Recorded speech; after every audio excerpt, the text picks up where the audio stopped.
Welcome to Relationship Growth, the podcast that teaches you the skills to keep a healthy relationship. Finding love is one thing, keeping it alive is another. Whether you want to bring the spark back or you're looking for that partner you can build a lifelong bond with, this show is for you. Here you'll learn to communicate the real thing, lead your relationship, and build long-term love without losing your identity or independence. I'm your host, Lilly Rachels, and I'll show you how to create a relationship you don't just stay in, you grow in. Welcome back to Relationship Growth. Today we're talking about a piece of the repair process that you may be missing or doing incorrectly. And I can say that this is something I fall into as well, so let's talk about it. So when it comes to repairing after a rupture in your relationship, a big conflict, or when your partner brings something to you that they're upset about, first and foremost, using the feedback wheel is best. Terry Real coined this, and it is an amazing structure for moving through conflict. So it goes like this. You present what actually happened, and I mean just the facts. So that could be, you said you would take the trash out, and you didn't. And guys, I realize this is an elementary example, but we're going to go with it. Then you share how you felt. I felt disrespected. And then you share the story you made up in your head. And this is vital to word it this way. The story I made up in my head was, you don't respect me, you don't care about me, you don't value my time, you think you're better than me, whatever the mess is. But the reason we share it in a way where we say the story I made up in my head is because I am taking ownership of my story. It's my story. Because if you just share this, you don't respect me, you don't care about me, you're just blaming the other person. And we don't actually know what's going on inside the mind of our partner, right? So the story I made up in my head is, and that's where you get to share the mess. And then, this part's important, what do you need to move forward? Share the solution. In the future, I'd really appreciate it that if you're going to take the trash out, if you tell me you're going to take the trash out, you do it. And if you're not intending to do it, then just don't tell me that you're going to do it, because that's what frustrates me. And so we want to help our partner give us what we want, right? So that's why you bring a solution. I always tell my clients, if you're trying to repair and you have a problem with something, have some solutions, have some ideas, because it's really difficult to be on the receiving end of a conversation with no solution. It's really difficult when someone comes to you and they dump all these things they're unhappy about, and then you're just like, what am I supposed to do with this? So that's why you bring the solution.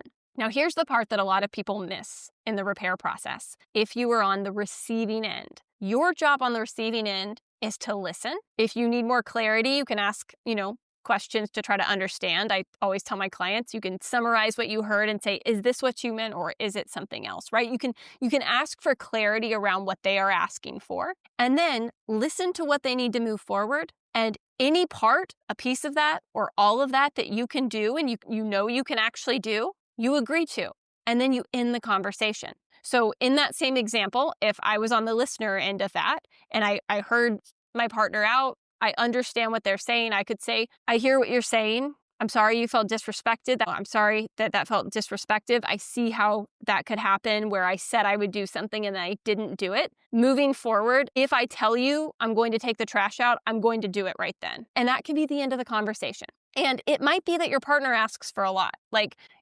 I want you to tell me if you're going to take the trash out. And then I want you to do it between the hours of, 9 a.m. and 9:30. And you might be thinking, I can't do all that. I'm not going to agree to that. Then don't agree to it. And guess what? You don't even need to go into all the things you are not agreeing to. Focus on what you are agreeing to do, because chances are your partner is just looking for a little bit of something to move forward, right?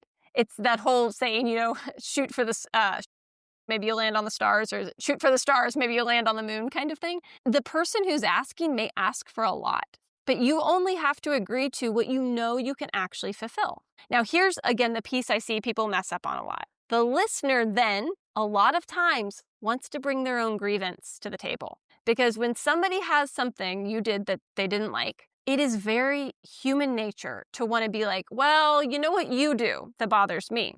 Your long hair? Yeah, it's all over the shower. I need you to start rinsing the shower out, or something like that. It's like, I want to stack on top of your ask my own ask. And it can seem harmless, like, oh, we're just asking each other for what they want, but it typically turns into a bigger conflict. It's like sandwiching things on top of each other. Deal with what's on the table. The person who brought something up, that's the problem you deal with. Get through that problem.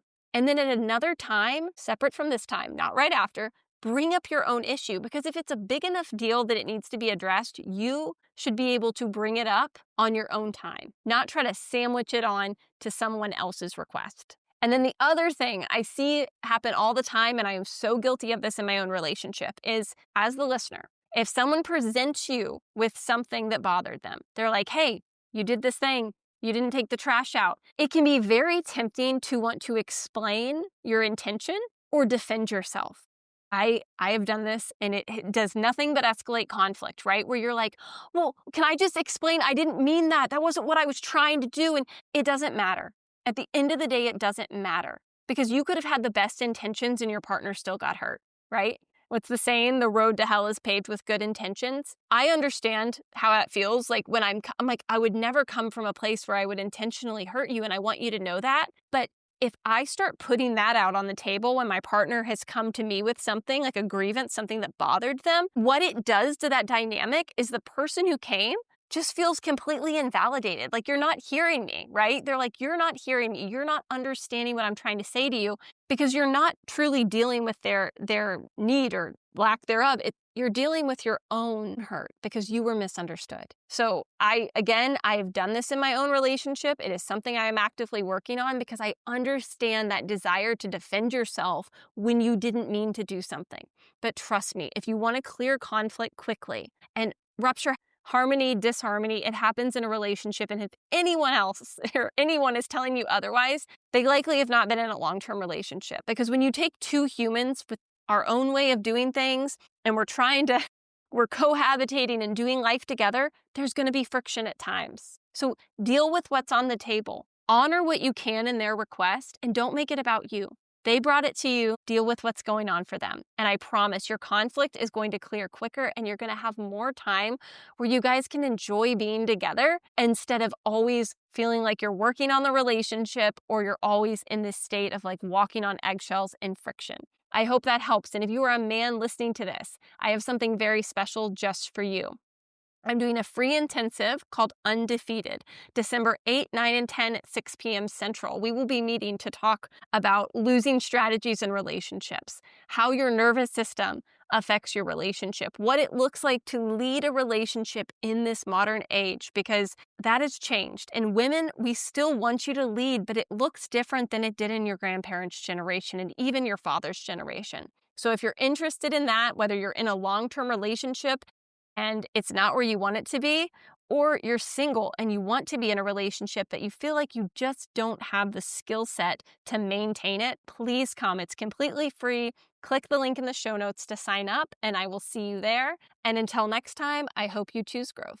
Thank you for listening to Relationship Growth. If you enjoyed this episode and you're a fan of the show, please subscribe and leave us a review. If you'd like to connect, you can join me over on Substack or follow me on Instagram @LillyRachels. Let's build love that grows.